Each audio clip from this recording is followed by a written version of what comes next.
Merci au professeur Bertrand Badi de nous faire l'honneur de ces 3 jours de mission de danse où tu as découvert cet après-midi en plus Porto Novo et tu es devenu le chantre de la ville, puisque tous tes coups de téléphone désormais sont chargés de la promotion de Porto Novo. Donc on est très heureux, on espère que tu continueras à Paris. On ne présente plus, mais on va le faire très brièvement, le professeur Bertrand Badi, qui est un des très grands spécialistes des relations internationales, largement reconnu à l'international lui-même. Il est l'auteur de plus d'une vingtaine d'ouvrages. Je crois que il y en a un qui peut aujourd'hui résumer de mon point de vue, très clairement l'ensemble de sa production. Il s'appelle « Nous ne sommes plus seuls au monde ». Et cet ouvrage, qui est à la fois une synthèse, une amorce de ce que tu as développé ensuite, nous incite, tu le dis toi-même en sous-titre, à un autre regard sur l'ordre international. Tu aimes souvent parler de grammaire, de nouvelle grammaire de l'international. Nous sommes très heureux de pouvoir t'entendre sur cet ouvrage que tu as pu présenter aussi dans tes différentes rencontres quand le Sud réinvente le monde, et tu vas nous dire comment cette réinvention s'opère et quel est son avenir. Je vous proposerai après une petite demi-heure, 35 minutes d'intervention, d'échanger avec la salle. On démarre à peu près dans le retard des réglementaires, donc c'est une bonne chose. Et je vous inciterai ensuite à des échanges courts qui permettront vraiment d'approfondir. Merci. Merci beaucoup. Mes remerciements vont à Madame l'ambassadrice, à l'ambassade de France, à son conseiller de coopération et d'action culturelle, à son attaché de coopération universitaire, à toute l'équipe de l'ambassade de France qui a organisé cette mission. Cette mission dont je suis heureux et fier. Heureux, c'est une façon de dire mon amitié et l'intérêt très fort que je porte à l'Afrique. Et fier parce que c'est toujours un privilège dans notre métier d'universitaire de pouvoir rencontrer des collègues, rencontrer des acteurs, rencontrer des témoins. Et c'est un privilège évidemment rare, car ce genre de mission implique beaucoup d'efforts, et j'en suis particulièrement touché. Et je voudrais très sincèrement vous remercier. Je voudrais remercier mes amis béninois, j'emploie le terme « ami » au 2e jour, car l'amitié monte vite en Afrique, et je suis très touché de l'accueil que j'ai reçu, des échanges que j'ai pu avoir hier à l'université, dans différents ministères, en différents lieux, avec également la presse. Merci pour tout cela, et je vous remercie, mesdames et messieurs, madame l'ambassadrice, messieurs les ambassadeurs, qui êtes venus, prenant un risque énorme de gâcher une soirée, et qui aurait pu peut-être être davantage profitable et heureuse en famille, ou mieux encore devant son écran de télévision, je ne sais pas. Et effectivement, on m'a demandé de vous parler à partir d'un de mes derniers livres, Quand le Sud réinvente le monde, de cette analyse que j'ai voulu entreprendre lorsque la partie institutionnelle de ma vie académique a pris fin, puisque je suis un retraité de la fonction publique depuis quelques mois. Et pour un professeur qui a enseigné pendant 45 ans, partir à la retraite, c'est une incitation à se retourner et à évaluer ce que l'on a fait et ce que les autres, dans votre domaine, ont fait avec vous, quelquefois contre vous aussi. Ça mérite au moins autant d'attention. Et je suis arrivé à 3 conclusions. C'est de ces conclusions que dérive ce livre. La première conclusion, c'est que les relations internationales de notre monde, peuplé de 7,5 milliards d'individus, sont regardées, écrites, pensées, théorisées, normées par moins d'1 milliard d'entre eux. C'est-à-dire que le Nord s'est arrogé, le Nord qui est un concept géographique, mais chacun voit ce que cela signifie, les vieilles puissances, se sont arrogés le droit de dire à elles seules ce qu'est le monde. Et me rappelant d'une phrase d'Aristote qui m'avait beaucoup marqué lorsque j'étais en classe de philosophie, il y a quelques jours, quelques années, quelques décennies, Aristote disait on ne peut pas se mettre au balcon pour se regarder passer. Et c'est vrai que c'est très difficile de porter un jugement sur soi et que c'est beaucoup plus commode de porter un jugement sur les autres. Et le biais principal des relations internationales, dont 99% de la production écrite provient des États-Unis et d'Europe, la grande faiblesse de cette production, c'est probablement de ne pas avoir su se regarder et aussi épouser le point de vue de l'autre. Comment peut-on écrire en relations internationales dans un monologue sur soi? Et c'est ça le paradoxe qui m'a vraiment beaucoup gêné et beaucoup embarrassé. Notre droit international est issu de notre tradition juridique européenne. Notre pratique internationale est issue de ces fameux traités de Westphalie, cette paix de Westphalie qui date de 1648, pratiquement au moment même où Thomas Hobbes écrivait le Léviathan, qui a définitivement posé ce qu'était la philosophie politique moderne et le regard qu'il convenait de porter sur les États et les relations internationales. Il y a là un biais dont il n'est pas facile de se défaire. C'est facile de faire ce que je viens de faire, c'est-à-dire de critiquer cette posture, mais c'est très difficile de trouver une réponse scientifique à cette interrogation et à ce sentiment de frustration que nous éprouvons normalement. La deuxième chose qui m'a étonné, peut-être devrais-je dire sidéré, dans ma carrière, c'est l'incapacité que la science a de penser le changement. C'est-à-dire, les relations internationales, qui peut plaider qu'elles n'ont pas changé depuis 1648? Et pourtant, à voir la pratique de certains, à voir l'immobilisme du droit international, on pourrait se demander si ce statisme n'a pas fait la loi pendant des siècles et des siècles, alors que le contexte international et mondial a complètement changé. Mais là aussi, la critique est facile, l'art est difficile, car comment peut-on penser le changement? Comment peut-on appréhender ces grands changements qui ont affecté les relations internationales? Vous me direz, il y a des théories sur le changement, il suffit de les appliquer, oui. Mais qui saurait parler du changement nécessaire des théories du changement? Parce que dès lors qu'on se fixe un regard sur le changement, on fige à nouveau l'histoire. Et marxisme comme libéralisme nous propose une théorie du changement, mais c'est toujours la même. Et pourquoi faudrait-il que le monde change toujours de la même façon? Et comment donc pouvoir saisir le changement dans la théorie du changement? Je ne sais pas si vous me suivez, mais rassurez-vous, ça ne va pas continuer comme ça trop longtemps. Et donc, j'ai essayé, dans mes 3 derniers livres, d'essayer de saisir ce changement dans les relations internationales.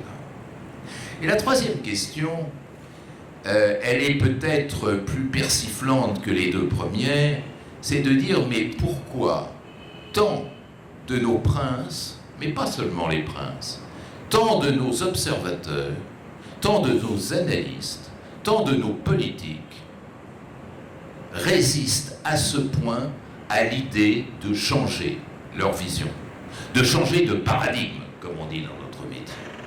D'où vient cette formidable résistance au changement? Alors, lisant un traité de psychologie sociale, un jour où j'en avais assez de la science politique. Je me suis dit, je vais passer un week-end avec une autre science. Je suis tombé sur une loi de psychologie extrêmement intéressante, qui est la loi de Dunning-Kruger. Je ne sais pas si vous avez entendu parler de la loi de Dunning-Kruger. Elle nous dit quelque chose de tout à fait intéressant, qui est à peu près ceci: plus on échoue, plus on est certain de ses capacités de réussir. Et je me suis dit, tiens, ça me fait penser aux interventions des vieilles puissances dans le Sud. Elles ont toutes échoué, et plus elles échouent, plus on persiste, plus on aggrave, plus on radicalise. Mais on pourrait penser à beaucoup d'autres choses. L'exportation du modèle étatique occidental vers les États nouveaux a échoué. Mais plus on s'aperçoit qu'elle a échoué, et plus on renforce cette logique d'importation forcée. Et puis, on sait maintenant, je reviendrai dans quelques instants, que les conflits dans notre monde actuel ne ressemblent en rien aux guerres d'hier. Et que c'est fini, la bataille de la Marne, la bataille de Verdun ou la bataille d'Austerlitz qui pourra régler une conflictualité. Pourtant, on continue. On continue comme si de rien n'était, à espérer que le grand soir va arriver, ou plutôt que le soleil va continuer à se lever comme il le fit à Austerlitz. On a confiance, on a de plus en plus confiance dans des recettes dont on sait qu'elles sont totalement péribles. On pourrait continuer cette litanie. On sait qu'un de nos espoirs tient au multilatéralisme, qui est quand même la grande invention de notre 20e siècle. Et pourtant, reviennent sans cesse des politiques qui étouffent, qui asphyxient les institutions multilatérales. Alors, je me suis dit, mais où est le moteur? Où est le moteur? Et comment le système international réagit à ce moteur de l'échec? Et c'est ce que je vais essayer de traiter devant vous. Et vous comprenez à travers le titre de ma conférence que mon hypothèse, c'est de dire que le système réagit en redistribuant les atouts de manière discrète, parfois cachée, mais que cette redistribution des atouts est en train de donner au Sud un rôle, une importance, une proactivité que les vieilles puissances n'ont plus. Je ne dis pas que les jeux sont faits, je ne dis pas que le Sud a gagné et qu'il dirige le monde. D'ailleurs, je pense que nous allons vers un monde qui ne sera dirigé par personne. Nous assistons à la fin de l'hégémonie. Mais en revanche, le nouveau logiciel, parler de grammaire, on va être en plus moderne, on va dire logiciel, le nouveau logiciel de la vie internationale est en train de descendre du nord vers le sud. C'est ce que je vais essayer de vous montrer. Alors, quel est le moteur de l'échec? Le moteur de l'échec, c'est deux malencontres. La deuxième moitié du XXe siècle, la première n'a pas beaucoup compté, mais la deuxième moitié du XXe siècle a été faite de deux malencontres, de deux gigantesques gaffes systémiques. La première, c'est l'incompréhension de la décolonisation. La seconde, c'est l'incompréhension de la mondialisation. L'incompréhension de la décolonisation, qu'est-ce que ça veut dire? La décolonisation était une aubaine extraordinaire, amorcée au lendemain de la Seconde Guerre mondiale, 1947, avec l'Asie du Sud, puis prolongée avec ce pic que nous connaissons bien ici des années 60. Cette décolonisation devait ouvrir à un nouveau monde, c'est-à-dire à un monde globalisé, à un monde d'égalité souveraine, comme le proclame justement la Charte des Nations Unies. Mais a-t-on d'abord bien compris ce que décolonisation voulait dire? La décolonisation, c'est un mouvement, c'est une mobilisation qui a entraîné de plus en plus les élites et les populations du Sud, et en particulier de deux continents que sont l'Afrique et l'Asie. La première malencontre, c'est qu'on n'a pas compris que la décolonisation reposait sur un postulat fort.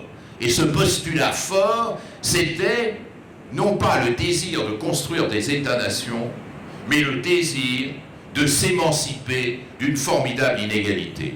Si vous lisez les actes, je vous invite à le faire, c'est extraordinaire, des différents congrès panafricains qui se sont tenus tout le long de la première moitié du XXe siècle, et à partir du congrès de Londres tenu en 1900, vous verrez que nulle part il est question de construire des États-nations, nulle part il n'est question de state building, je le dis en anglais pour montrer que c'est du sérieux, hein.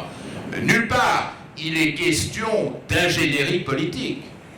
Ce dont il est question, c'est de lutte contre le racisme, de lutte contre un esclavagisme qui n'était pas totalement éteint, et une formidable volonté d'égalité de droit.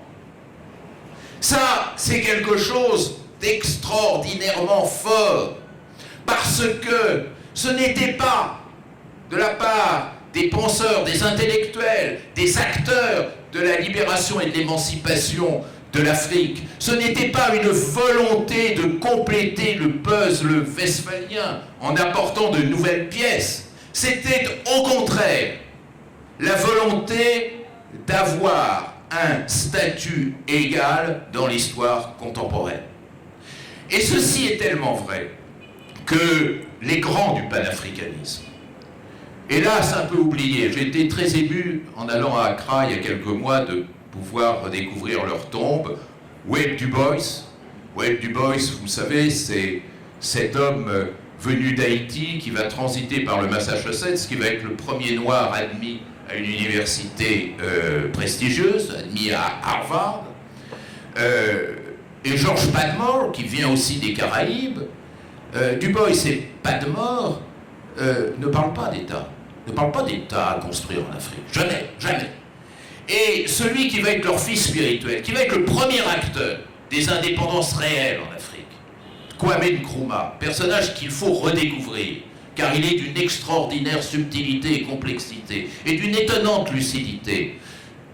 Nkrumah écrit « Il ne faut surtout pas que nous construisions chez nous des États-nations, parce que là on va se faire avoir. On va se faire avoir parce que ces États-nations ne pourront pas exercer une souveraineté réelle, et donc vont retomber sous la soumission postcoloniale. » Et donc, la grande idée qui était portée à ce moment-là, c'était l'idée d'un panafricanisme militant, c'est-à-dire construire non pas les États-Unis d'Afrique, personne ne parlait de ça, mais de construire un modèle politique nouveau fait de mutualisme, fait d'entraide entre Africains, fait de complémentarité entre Africains, d'une monnaie unique, de banques communes, d'infrastructures conçues à l'échelle continentale. Donc, quelque chose qui relève de l'imagination. Qu'est-ce que c'est quelque chose qui relève de l'imagination? Eh bien, c'est l'utopie en marche. Qu'est-ce que c'est l'utopie en marche? C'est ce qui nous a permis à nous, en Europe, de construire notre modernité. Je veux dire, le 19e siècle, ça a été le grand temps des utopies communistes, anarchistes, socialistes, libérales. Tout ça, ce sont des utopies forgées au 19e siècle, qui se sont réalisés à 3% ou 4%, mais suffisamment en tous les cas pour créer du concret politique nouveau et moderne. Ceci a été étouffé dans l'œuf, dans le grand processus de décolonisation. Et je parle de l'Afrique parce que je suis en Afrique, mais on pourrait dire exactement la même chose de l'Asie. Il y avait des conférences panasiatiques militantes au lendemain de la Première Guerre mondiale, alors qu'on croyait que Japon et Chine s'entredéchiraient. À ce moment-là, à Kobe, la grande conférence panasiatique de Kobe en 1924 va réunir Sun Yat-sen, le président chinois de l'époque, et des dirigeants japonais qui vont vanter leur amitié, la nécessité de leur coopération. Et puis les gens du Congrès indien y ont fait également un petit tour. Et c'est la même chose dans le monde arabe, avec le pan-islamisme, première grande conférence pan-islamiste, nous sommes en 1926, et ça se tient au Caire, puis ensuite le pan-arabisme.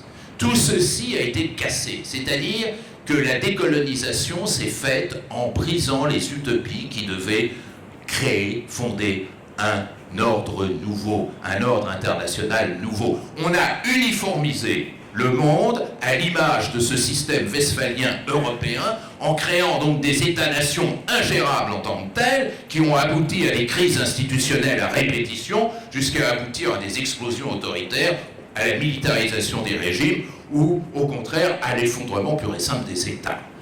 Il y a eu là une dissonance qui est probablement la base même des malencontres dont je parlais tout à l'heure. Surtout que cette malencontre a été complétée par une autre, encore plus forte, encore plus brutale, qui est qu'à mesure que ce monde nouveau arrivait à la gestion souveraine, eh bien, les vieilles puissances se sont refermées sur elles-mêmes, et au lieu de créer un multilatéralisme profond, ont créé ce que dans notre jargon nous appelons le minilatéralisme, c'est-à-dire la reconstitution de diplomatie de club, G7 notamment, particulièrement redoutable, particulièrement inefficace et particulièrement provoquant par rapport à ce monde nouveau qui était démographiquement majoritaire.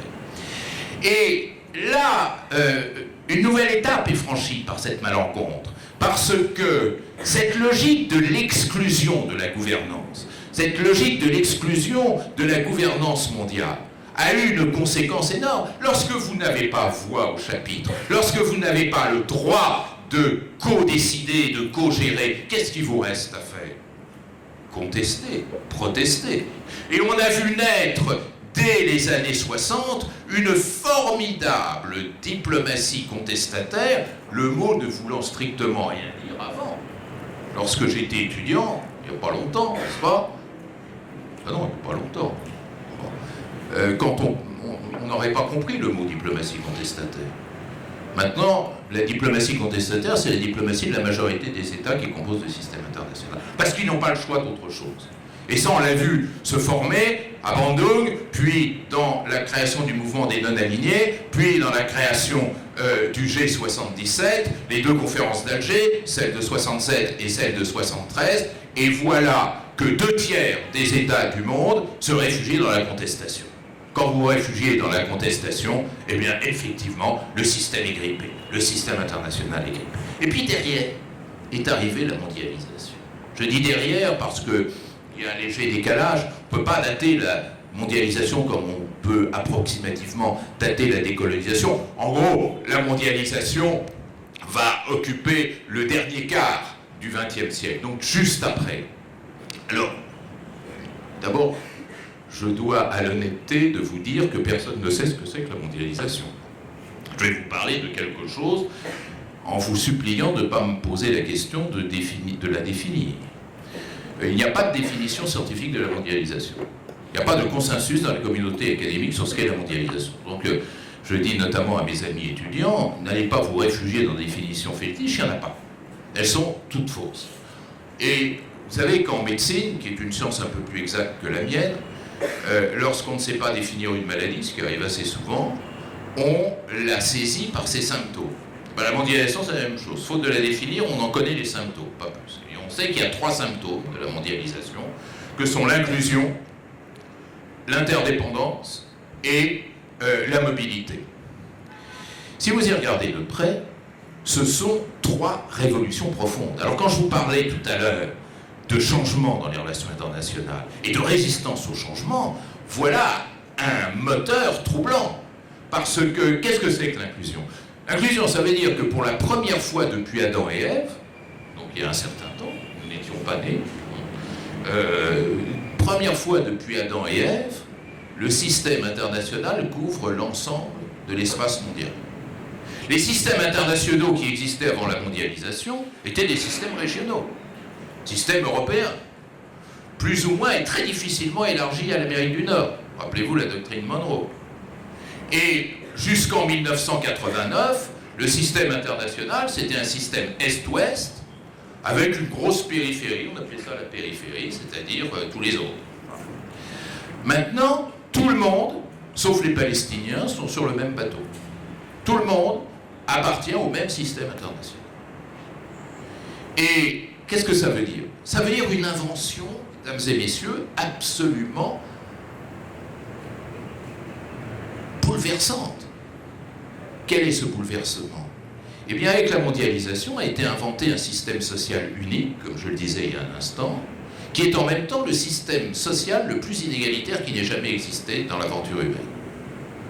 Burundi, PIB par habitant et par an, 600 $. Luxembourg, PIB par habitant et par an, 110 000 $. Si vous mettez un tel écart dans une seule nation, celle-ci explose immédiatement. Eh bien, mesdames et messieurs, à 19h35, je vous dis le fond du sujet, c'est-à-dire qu'un tel bouleversement que personne n'a voulu regarder en face veut dire qu'aujourd'hui l'agenda international est déchiré, que les enjeux stratégiques, les missiles coréens et iraniens, Bordure ou Sildave, n'ont plus aucune importance sur le plan international. C'est perdre de la salive que d'en parler. Les véritables enjeux internationaux, ce sont des enjeux sociaux. C'est-à-dire, le véritable danger qui pèse sur l'humanité, c'est ce que dans sa grande sagesse, le PNUD a énoncé en 1994, c'est-à-dire c'est cette insécurité humaine. Et le PNUD, dans ce très beau rapport que vous devez tous lire, nous dit la paix aujourd'hui, c'est libérer le monde de la peur. Free from fear. Chose probablement la plus remarquable qui ait jamais été dite en relations internationales. Ce qui veut dire quoi? Ce qui veut dire que l'agenda international est gouverné par cette sécurité humaine. C'est-à-dire que les vrais enjeux internationaux, c'est l'insécurité alimentaire. N'oubliez jamais, mesdames et messieurs, que chaque année, 6 à 9 millions d'êtres humains meurent de faim. C'est-à-dire l'équivalent de 8 attaques par jour sur le World Trade Center. C'est-à-dire que le terroriste est une goutte de sang à côté de cet océan de mort que constitue l'insécurité alimentaire. Qui défile dans la rue? Quelle est la jeune Suédoise qui défile dans la rue pour attirer l'attention d'un monde qui s'en moque de ces 6 millions, 9 millions de nos semblables qui meurent dans l'indifférence la plus totale? Et que dire de l'insécurité sanitaire, etc. Ce déplacement des enjeux est quelque chose de révolutionnaire, car peu à peu, ces enjeux commandent la conflictualité mondiale. Peu à peu, ces enjeux viennent structurer l'agenda international. Alors que l'on n'en parle pas.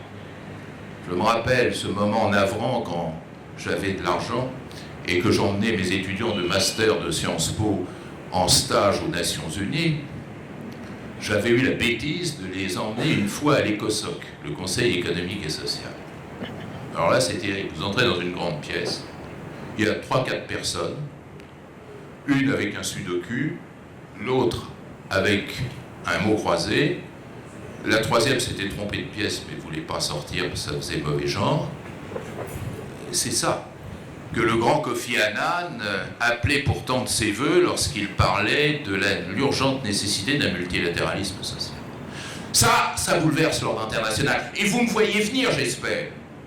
Parce que cela sous-entend que ces enjeux sociaux, ils se cristallisent au Sud, et que donc cet agenda international, il se structure des souffrances, des besoins, des demandes, des attentes du Sud, et non plus du jeu de gladiateurs entre puissances du Nord.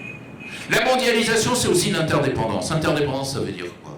Ça veut dire que tout le monde dépend de tout le monde. Et comme on dirait dans mon établissement, et réciproquement. Mais ça signifie quoi en clair? Que le faible dépend du fort. Ça n'a pas changé. Mais ça signifie aussi, et de plus en plus, que désormais, et là aussi c'est un changement considérable, le fort dépend du faible. Et ça, c'est la formidable inversion des relations internationales depuis ces dernières années. C'est-à-dire que le fort est entravé par le poids de la faiblesse. De la faiblesse qui peut être nuisance, j'y reviendrai tout à l'heure, mais qui peut être aussi tout simplement structurante des rapports internationaux. Et face à cela, la superpuissance, 40% des dépenses militaires mondiales, un petit peu moins maintenant, ne gagne plus une guerre, n'a plus gagné une guerre depuis 1945, sauf celle menée dans le cadre de coalitions onusiennes. D'ailleurs, c'est pas tout à fait vrai ce que je vous dis. Les États-Unis ont gagné une guerre depuis 1945.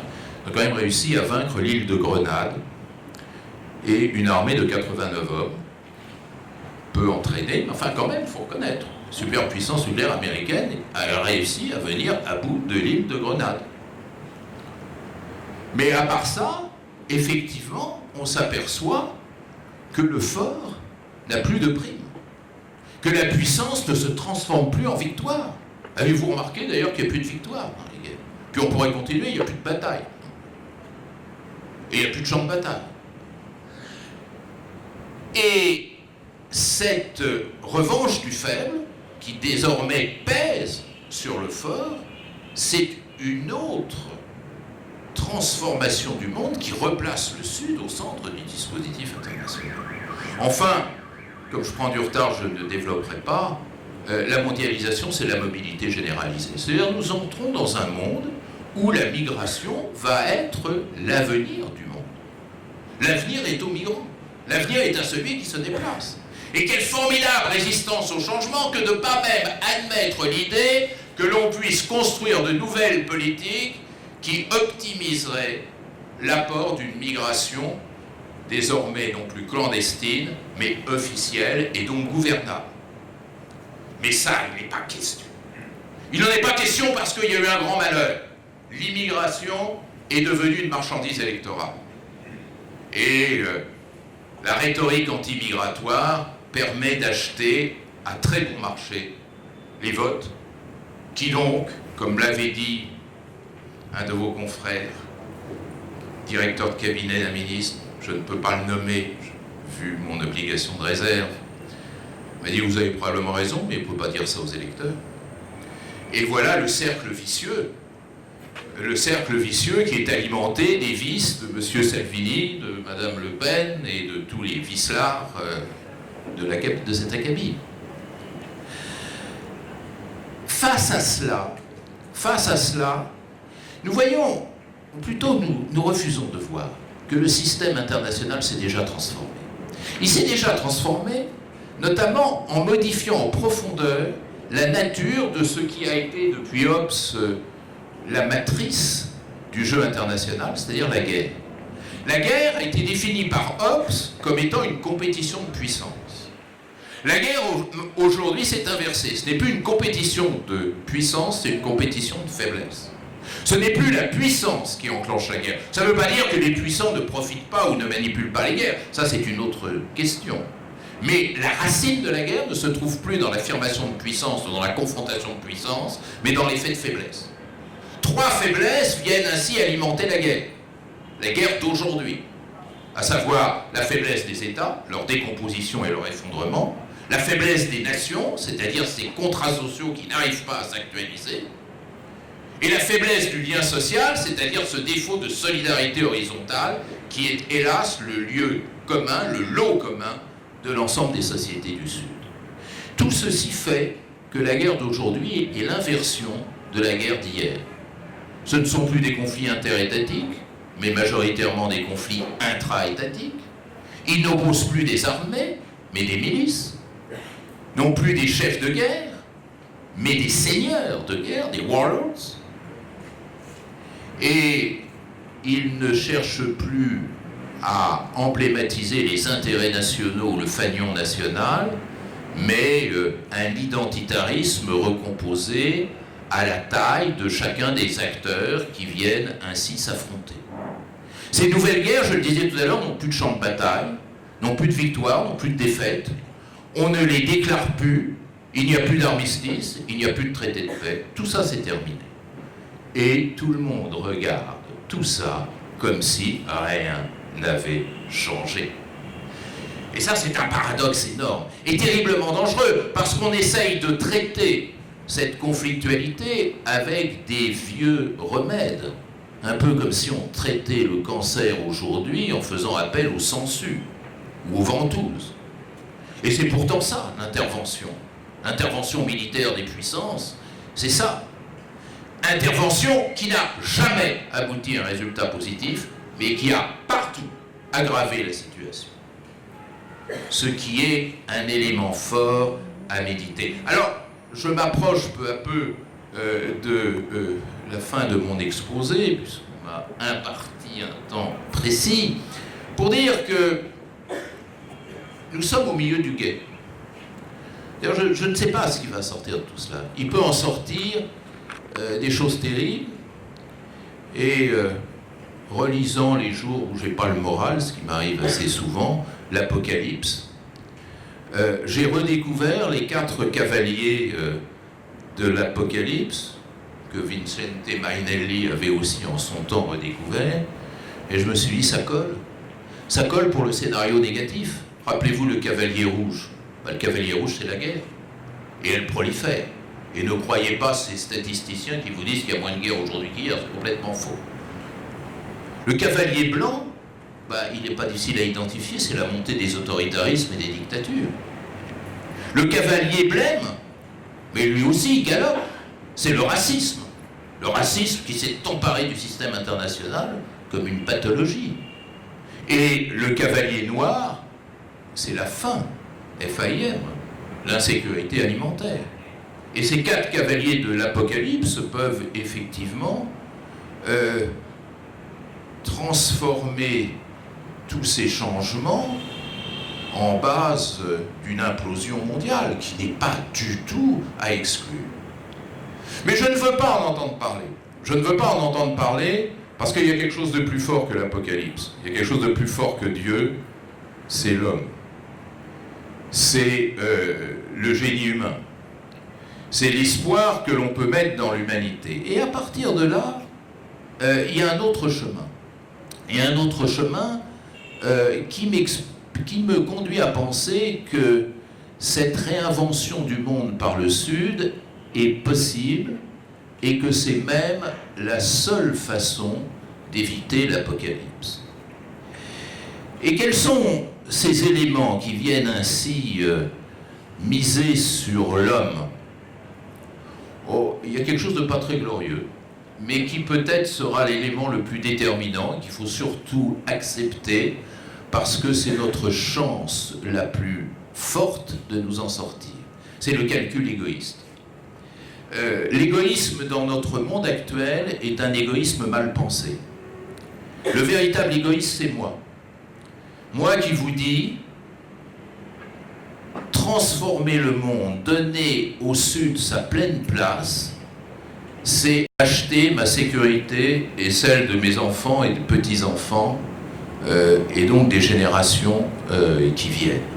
C'est-à-dire qu'à force de ne pas voir ce qui change, à force de ne pas voir ce Sud qui monte démographiquement, économiquement, socialement, culturellement, religieusement, eh bien, nous nous embastillons et nous nous exposons à la folie meurtrière de ceux qui, enragés de se voir exclus, vont jusqu'à banaliser la violence extrême.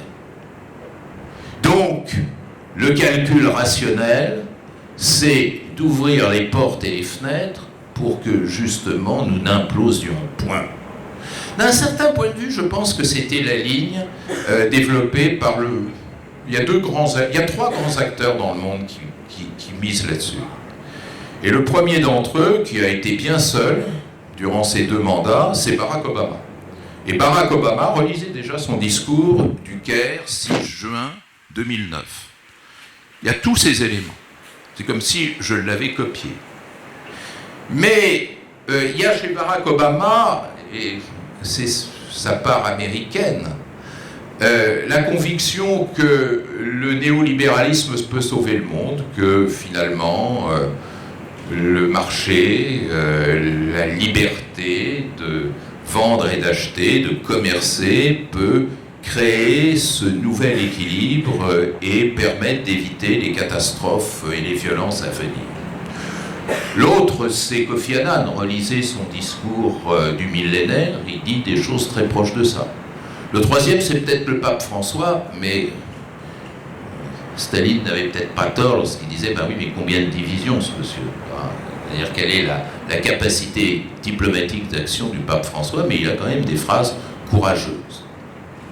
Ça, c'est une piste. C'est-à-dire se dire que continuer dans cet aveuglement, c'est suicidaire et coûteux. savez, par parenthèse, combien a coûté l'intervention américaine en Irak? Très difficile à chiffrer, mais on n'en est pas loin de 1000 milliards de dollars. Et vous savez ce que c'est, 1000 milliards de dollars? C'est tous les investissements que la Chine met pour construire la route de la soie. Deux options. C'est intéressant. La réaction du peuple américain, c'est de dire « mais c'est beaucoup trop coûteux, cette politique d'aventure ». Et donc je pense que notre intérêt bien pensé peut être une manière d'arrêter nos 4 cavaliers de l'Apocalypse. C'est possible, mais franchement, qui aujourd'hui le fait? Kofi Annan est mort, Barack Obama s'est retiré, le pape François prêche. Qui? Bon. Le deuxième espoir, je le mets dans les mouvements sociaux. Il s'est passé quelque chose de tout à fait extraordinaire depuis quelques années. Les mouvements sociaux mènent le monde. Regardez, Alger, Khartoum, Hong Kong, Beyrouth. C'est tout à fait remarquable de voir cette inversion. Autrefois, le dur c'était le politique, le mou c'était le social. Aujourd'hui, le mou c'est le politique et le dur c'est le social. Et cette pression populaire, souvent maladroite, embrassant souvent des slogans qui ne le méritent pas, mais a quand même intuitivement ce sentiment qu'il faut changer l'ordre politique. Et que peuvent faire les politiques face à cela? Pas grand-chose, pas grand-chose. Et donc cette inversion, ce retour du social contre un politique défait ou paralysé, ça peut être une voie de réinvention du monde. Et je pense que ces mouvements sociaux sont essentiellement racinés dans le Sud. Vous savez, l'origine de tout ça, c'est les printemps arabes. Alors il y aurait beaucoup de choses à dire sur les printemps arabes, et surtout qu'on n'aille pas nous raconter que les printemps arabes, c'était l'hiver arabe, ça c'est une belle formule, ça fait plaisir à plein de gens, etc. Non. Moi qui enseigne à l'université du Caire tous les ans, je peux vous dire que la jeunesse égyptienne aujourd'hui n'a plus rien à voir avec la jeunesse égyptienne d'avant 2011. Elle est consciente politiquement, elle a des aspirations beaucoup plus claires et beaucoup plus nettes, il y a quelque chose de profond qui a été changé. Et le troisième élément, et c'est là que je reviens au Sud, c'est que doucement, le Sud impose sa loi. Il impose sa loi, d'abord hélas, en ayant la maîtrise de la nouvelle conflictualité. Il impose sa loi parce que c'est lui qui produit et définit l'essentiel des enjeux internationaux et donc de l'agenda international aujourd'hui. Et comme il serait bien que ceci soit formalisé, j'appelle de mes vœux que l'Afrique, l'Union africaine, prenne l'initiative d'une grande conférence sur la gouvernance globale du social. Écoutez, mesdames et messieurs, on nous a expliqué pendant 1 an que Biarritz allait tout changer en mettant le G7 de Biarritz, en mettant les inégalités mondiales au centre de ses préoccupations. Et maintenant, il y a quelque chose de changé.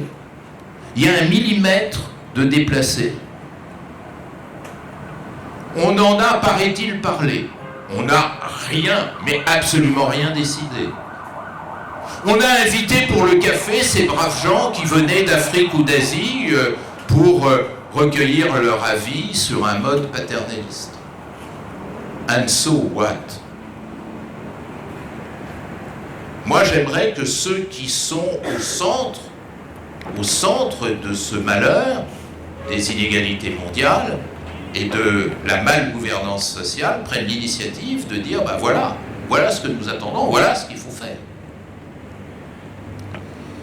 Ce serait une réinvention formalisée. Mais je pense aussi, et je termine là-dessus, que au Sud, on fabrique de nouveaux concepts. C'est-à-dire regarder la pensée politique en Afrique, en Asie, au Moyen-Orient, qui redéfinit ce que territoire veut dire, ce que frontière veut dire, ce que souveraineté veut dire, ce que nation veut dire, ce que multilatéralisme veut dire, ce qu'un régime international veut dire. Et notre lexique politique vient s'enrichir de définitions nouvelles, que nous ne voyons pas parce que nous sommes dans un univers résolument figé.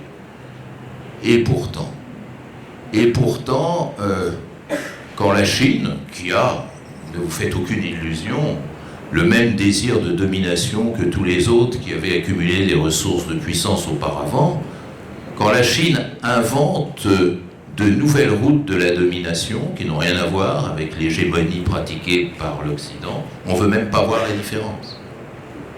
Pourtant, ce qui a fondé des siècles d'hégémonie occidentale, c'était un universalisme messianique. Tout le monde doit ressembler, doit être fait à notre image. Et du coup, les races inférieures avaient le culot de dire M. Jules Ferry, dont j'ai appris qu'il avait donné son nom à un lycée en Afrique, ce qui est absolument scandaleux. Allez donc le débaptiser, avant que nous ne le sortions du Panthéon. Mais au-delà de ces excès pathologiques et rhétoriques, voyons les choses de manière plus calme et plus directe. Je me souviens de cette conversation que j'avais avec un collègue chinois sur l'international. Et le collègue chinois m'a dit, écoute, international chez nous et chez toi, ça ne veut pas dire la même chose. Parce que la différence majeure, c'est que toi tu crois en Dieu, moi j'y crois pas. Comme tu crois en Dieu, tu as une pulsion universaliste absolument irrépressible. Tu veux absolument répandre ton message partout dans le monde. Moi, je ne crois pas en Dieu et je n'ai envie de rien universaliser. Je suis chinois, tu n'es pas chinois, c'est embêtant pour toi, mais j'y peux rien et ça m'est égal. Ça veut dire quoi? Ça veut dire qu'on est en train de voir monter un modèle de domination économique qui sera implacable, mais découplé de la domination politique au sens messianique du terme.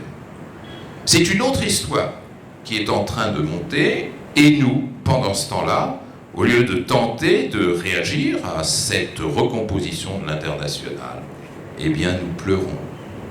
Dommage, c'est ma dernière formule, mais je vous remercie de m'avoir écouté.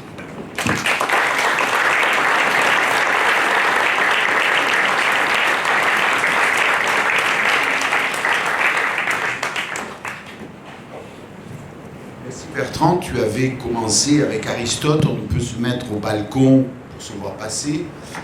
Tu conclus par Bertrand Badi, il faut sortir de sa forteresse pour écouter le monde. Tu as utilisé pendant ces 2 jours souvent cette invite, écouter. Et c'est sans doute cette utopie en marche que tu nous incites à préférer au cavalier de l'Apocalypse. Alors, nous sommes à votre écoute. Simplement, nous allons nous imposer quelques règles. D'abord, en remerciant la passion de Bertrand, nous donner une butée dans le temps de 8h30. Et quand on connaît le terme du processus, ça facilite. Merci d'interventions courtes. Pour ceux qui me connaissent, je ne suis pas enclin à laisser filer. Je vous propose une méthode assez simple, celle de prendre 3 doigts ou 3 ou 4, là on est 4 rangées, 4 doigts, vous donnez votre prénom, on revient au premier. Alors la règle est claire, ou les 2 règles sont claires. S'il s'agit d'un point de vue, vous pouvez tout à fait le donner, mais le conférencier n'est pas tenu de vous répondre, d'entrer en débat avec vous. C'est un point de vue. On peut le faire, mais up to you. Le deuxième, ouais, c'est pas être sérieux. Je suis obligé de suivre le maître. Mais pour les questions, veillez à une question courte et ça m'évitera ce que j'affectionne, c'est d'intervenir militairement. Merci. Militaire ? Parce que Oui, oui, bien sûr. Le professeur, il a beau peint la géopolitique, même s'il n'est pas allé un peu plus en détail, comment ça se passe vers le nord, du nord vers le sud et du sud vers le nord. J'ai compris quelque part que en pensant ou en lisant un peu le premier livre que vous avez cité, Nous ne sommes pas seuls au monde, qu'il y a une certaine frustration du Nord qui fait qu'il se voit plus vraiment seul au monde.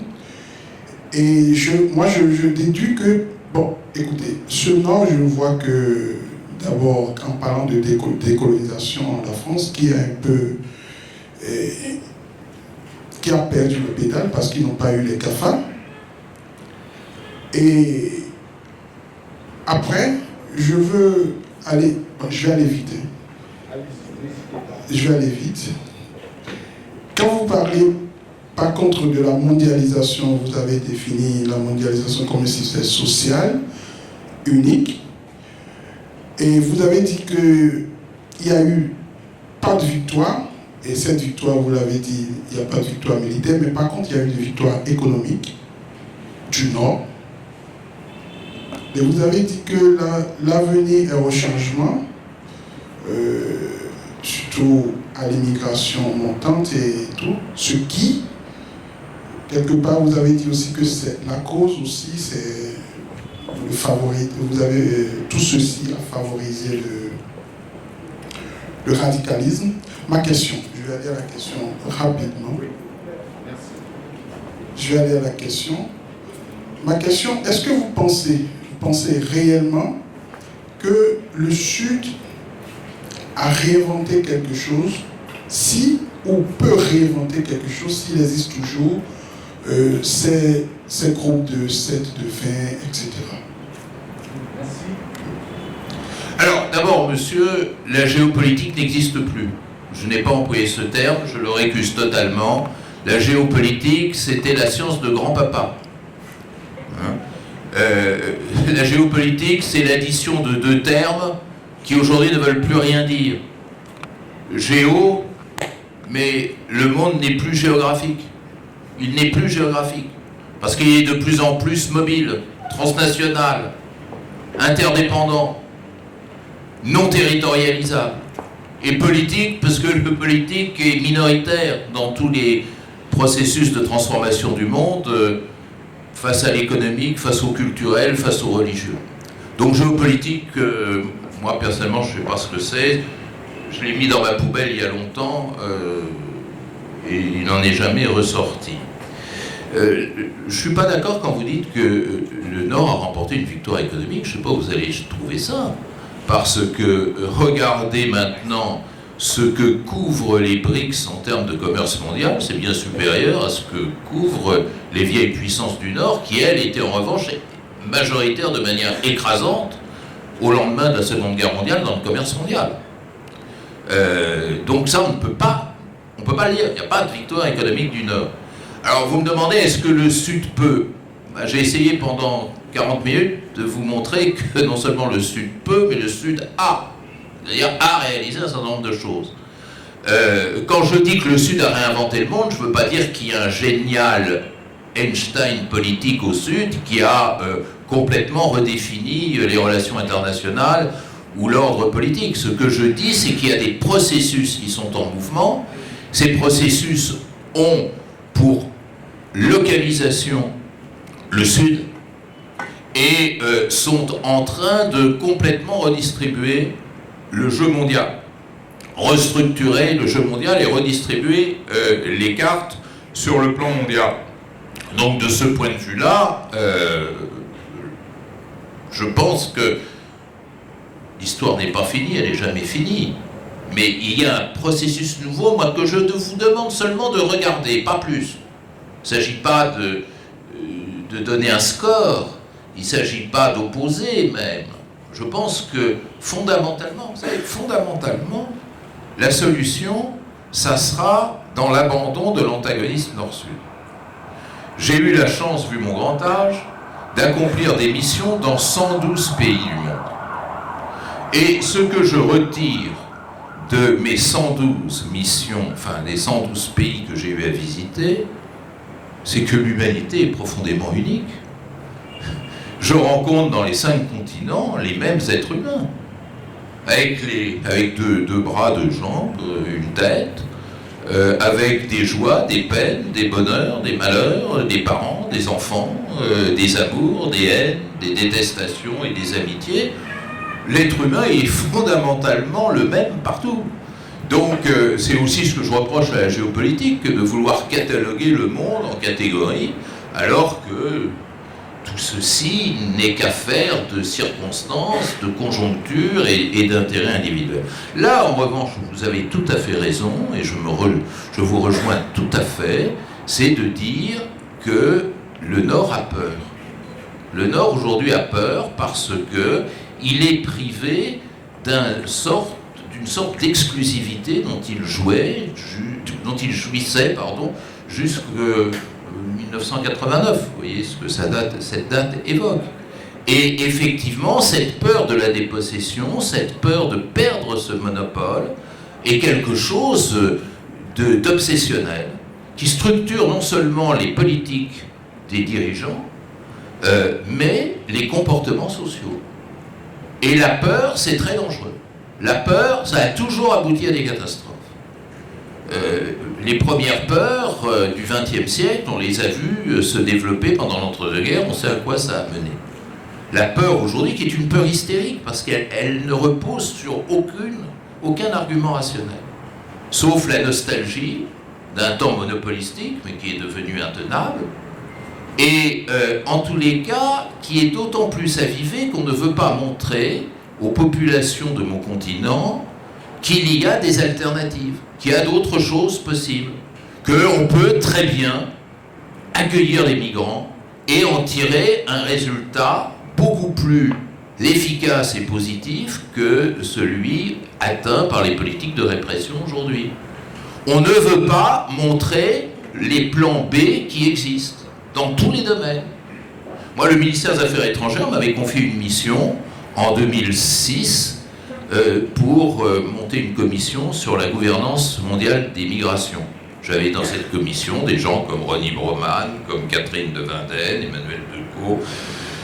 Et on est arrivé à constater que c'était extrêmement simple, une gouvernance globale des migrations, et beaucoup moins coûteux qu'une politique de répression. N'oubliez pas que l'Union européenne a dépensé 13 milliards depuis l'an 2000 pour réprimer les migrations, et pas un centime pour penser une politique alternative à la répression. Et en même temps, elle a envoyé 50 000 hommes et femmes et enfants au fond de la Méditerranée. Mais expliquons calmement qu'il y a d'autres façons de faire.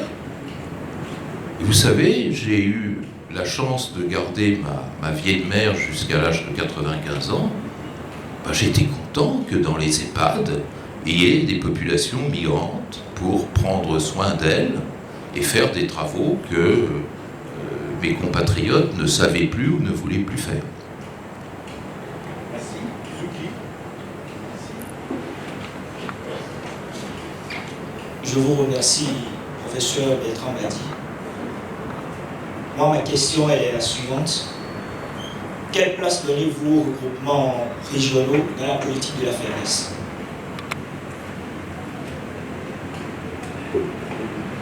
Très bonne question, merci beaucoup, monsieur. Alors, d'abord, vous avez la pertinence de mettre en évidence quelque chose que j'aurais dû dire et que je n'ai pas dit. Nous sommes aujourd'hui dans une nouvelle matrice qui est la matrice de l'intégration.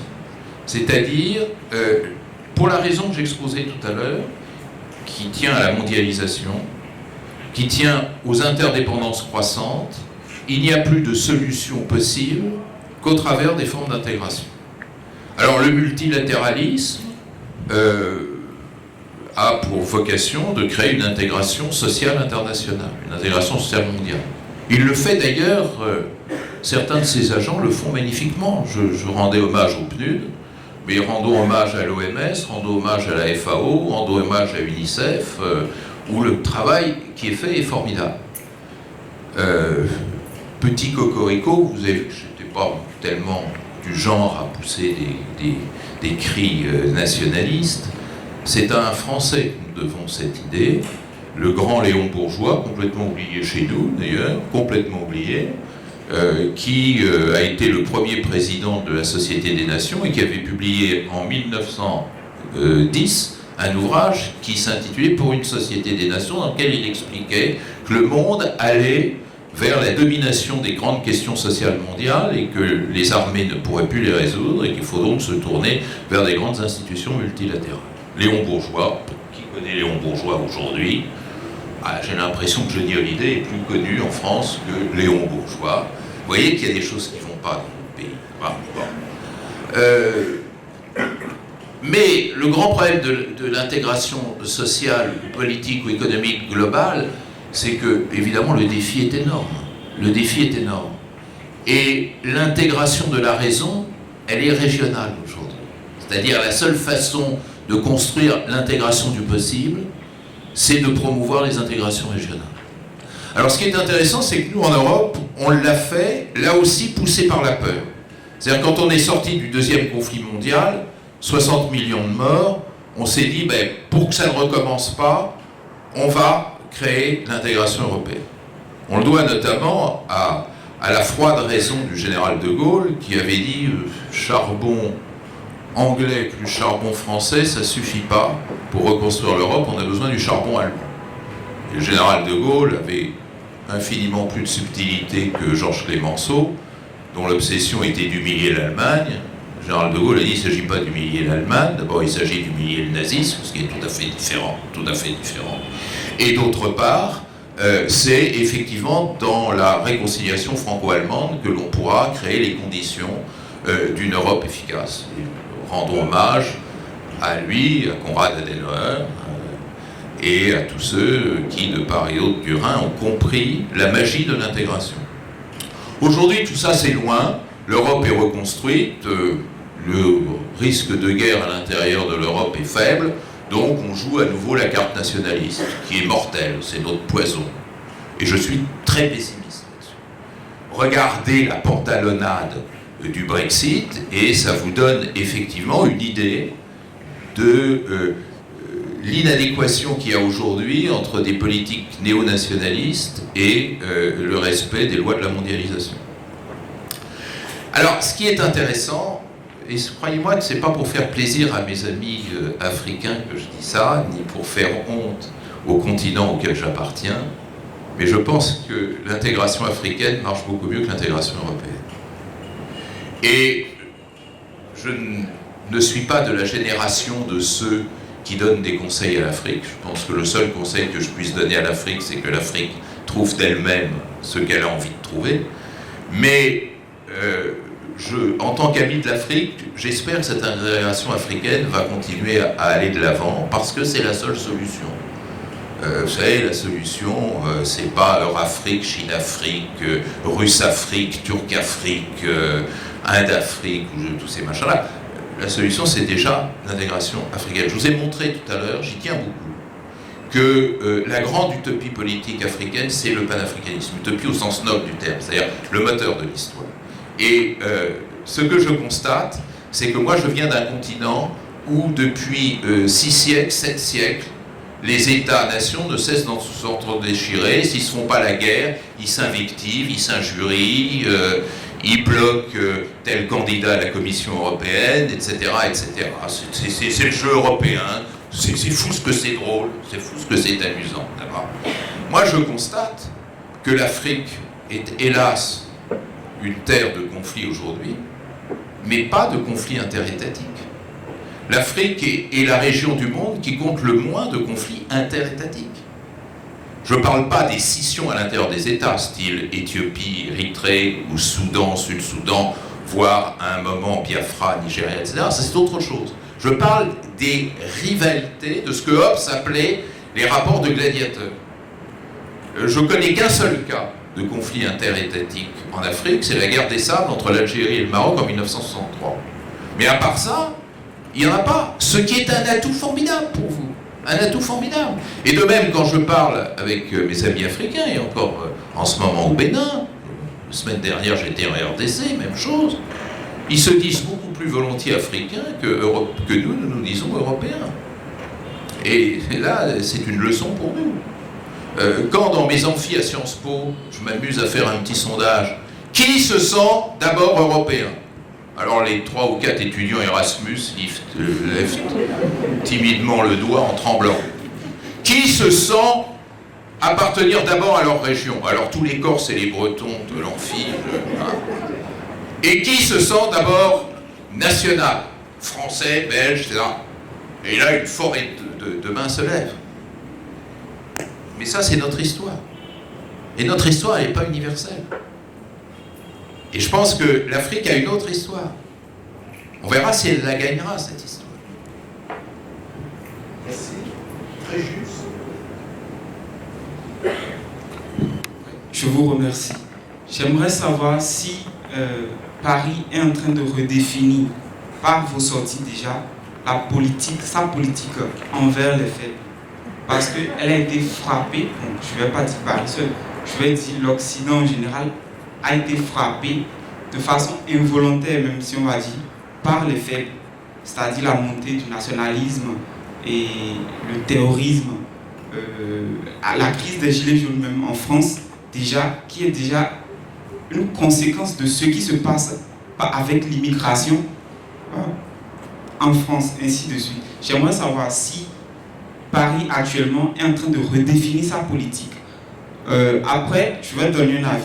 Un avis, c'est que j'aimerais demander quand même aux puissances fortes d'assainir leur économie.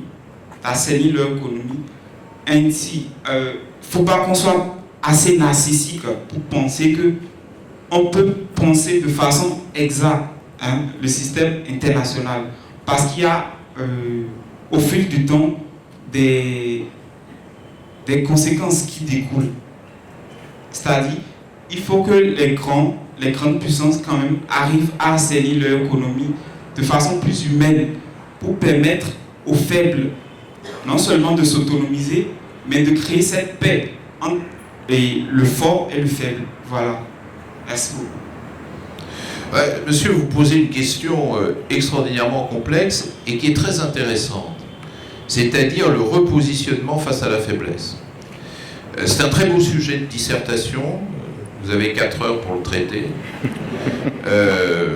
Moi, j'aimerais bien avoir 4 heures pour pouvoir répondre à votre question.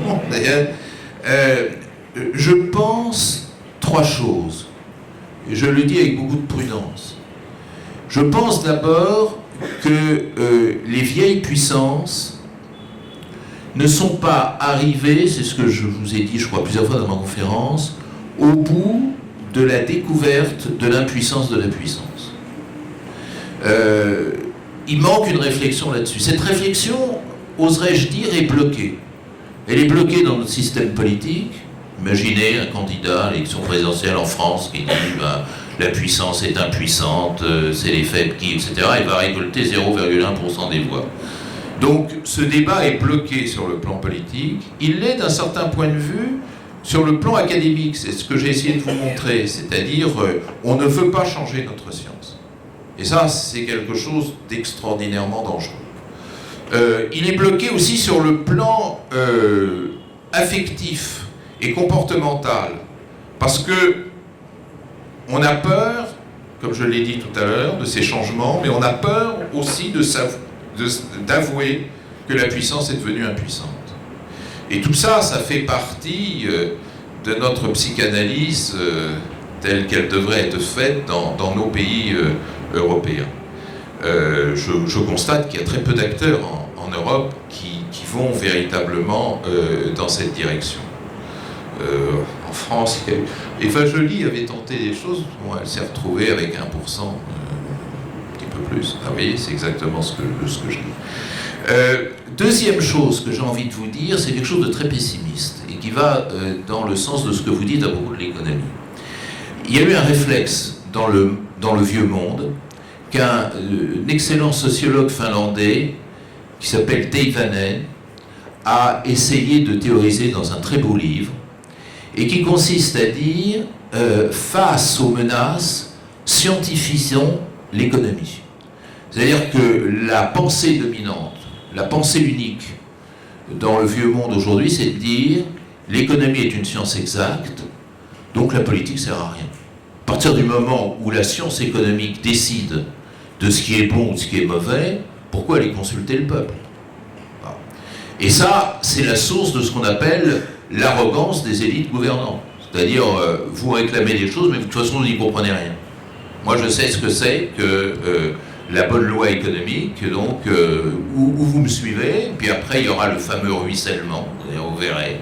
Vous allez terriblement souffrir avec ma potion, mais après, vous bénéficierez des dividendes, des souffrances que vous avez faites. Évidemment, ce discours n'est plus audible. D'où ce populisme qui se développe partout en Europe et le phénomène des gilets jaunes tel qu'il s'est développé, souvent d'ailleurs de manière assez triste. Moi, je ne suis pas sûr que ce soit vraiment une victoire de la société, tel qu'il s'est développé en France. Donc, j'ai très peur de cela. Et la meilleure façon de faire, c'est de casser ça. C'est-à-dire, ben non, la science économique n'est pas une science, il y a simplement des options économiques. Des options, l'économie dirigée, l'économie libéralisée, etc., etc. Et le troisième point que j'ai envie de dire, c'est que il y a quand même une amorce de réflexion, soyons pas totalement négatifs, au niveau de la réflexion philosophique. Moi, j'avais eu le malheur de dire à propos d'un président de la République que je ne peux pas citer car je sortirais de mon obligation de réserve, je lui mettrais 18 à ses dissertations, mais pas la moyenne au contrôle continu. C'est-à-dire que ce sont des thématiques que vous retrouvez dans les grands discours politiques, que de dire on a besoin de multilatéralisme, on a besoin de refonder l'Europe, on a besoin d'un nouvel élan, on a besoin de tout un tas de choses. C'est très lucide et c'est très bien, Ces appels au multilatéralisme qu'on entend dans la bouche de certains dirigeants européens à la tribune des Nations Unies, c'est excellent. Seulement, ce qui m'inquiète, c'est qu'il n'y a pas de traduction dans les actes de politique étrangère. Il y a une philosophie internationale qui se renouvelle, la politique étrangère, elle ne bouge pas. C'est une politique de puissance, c'est une politique d'intervention militaire, c'est une politique de rapport de force, c'est une politique de marginalisation du faible et d'exaltation du fort. Voilà ce que je peux répondre à votre question. Merci. Je propose, pour rester dans le délai et permettre à Bertrand de soulever. Je voudrais simplement, de tout ce qui est dit, etc., savoir votre idée sur la nouvelle dynamique que les dirigeants africains veulent se donner, tout du moins de l'Afrique de l'Ouest, pour une souveraineté économique, revenir sur le CFA et parler de l'éco comme une monnaie d'intégration. Quel est votre avis là-dessus? Je ne suis pas économiste, je ne suis pas non plus africaniste, donc je ne veux pas, pardonner le mauvais jeu de mots de quelqu'un d'un peu fatigué, vous vendre de la fausse monnaie par mes réponses. Mais je reviens à ce que je vous disais tout à l'heure à propos de Nkrumah. Nkrumah avait dit sans monnaie africaine, l'Afrique ne s'en sortira pas. Je suis pour ma part totalement convaincu de cette idée, qui d'ailleurs a un parallélisme avec notre propre aventure européenne. On fait beaucoup de reproches à l'euro, sauf qu'on oublie de dire que son principal mérite est d'exister. C'est quand même une chose qu'il faut avoir en tête. Je pense que l'Afrique a besoin d'intégration, c'est ce que je répondais à monsieur tout à l'heure. Je pense que l'Afrique ne s'en sortira que par l'intégration, et l'Union africaine, c'est la force. Je veux dire, cette utopie d'intégration, et utopie au sens noble du terme, elle n'est pas morte, il faut la faire revivre. Et je pense que la monnaie est un truchement idéal, qui d'ailleurs s'inscrit sur un plan plus général que je n'ai pas pu aborder, faute de compétences et faute de temps, qui est le problème du système monétaire mondial. C'est-à-dire que nous sommes actuellement dans un système monétaire qui est en complet décalage par rapport à la réalité de la mondialisation. Et le poids du dollar est évidemment scandaleusement excessif dans la régulation mondiale par rapport aux autres monnaies. Si l'Europe était inspirée, elle réfléchirait avec la Chine la possibilité de faire et du yuan et de l'euro une vraie monnaie internationale. Ce qui nous mettrait à l'abri des folies d'extraterritorialité liées à la politique de M. Trump en matière de sanctions internationales, par exemple. Et donc, ça, c'est l'un des grands chantiers de notre siècle que de repenser un ordre monétaire. N'oubliez pas que la monnaie, elle s'est construite dans le cadre du paradigme de la souveraineté. C'est dans le paradigme de la souveraineté que les monnaies, au sens moderne du terme, bien entendu, ont pris souche en Europe. Ce paradigme de la souveraineté, il n'est pas dépassé. Il ne s'agit pas de dire que la souveraineté, c'est fini. Mais il est recomposé. Et ça, c'est une faiblesse énorme. Les Chinois font un travail étonnant de redéfinition du concept de souveraineté. Nous autres, nous restons à la définition qu'en a donnée un très grand homme, Jean Bodin, mais Jean Bodin, c'est le XVIe siècle. Or, maintenant, l'évolution dans les faits de la souveraineté, la montée de l'interdépendance, fait que toute l'organisation monétaire du monde doit être revue. Et comme je vous le disais en répondant à monsieur, revoir le système monde, c'est quelque chose d'horriblement compliqué. Commençons par le faire au niveau régional. C'est la raison pour laquelle je souhaite longue vie à l'euro, parce que c'est la seule façon de pouvoir assurer la transition entre un monde national et un monde globalisé. Merci, nous sommes redoutablement à l'heure, mieux que certains transports que nous fréquentons. On voudrait d'abord vous remercier, te remercier Bertrand, puisque tu as eu pour nous ce bonheur de transporter l'esprit public, émission à laquelle tu participes sur France Culture très régulièrement, de transporter l'esprit public aux entretiens de la Paillote, puisqu'on ne te l'avait pas dit, mais ton intervention inaugure cette année le nouveau cycle des entretiens de la Paillote. Et quel meilleur moment que de t'accueillir. On t'en remercie infiniment. Merci à vous.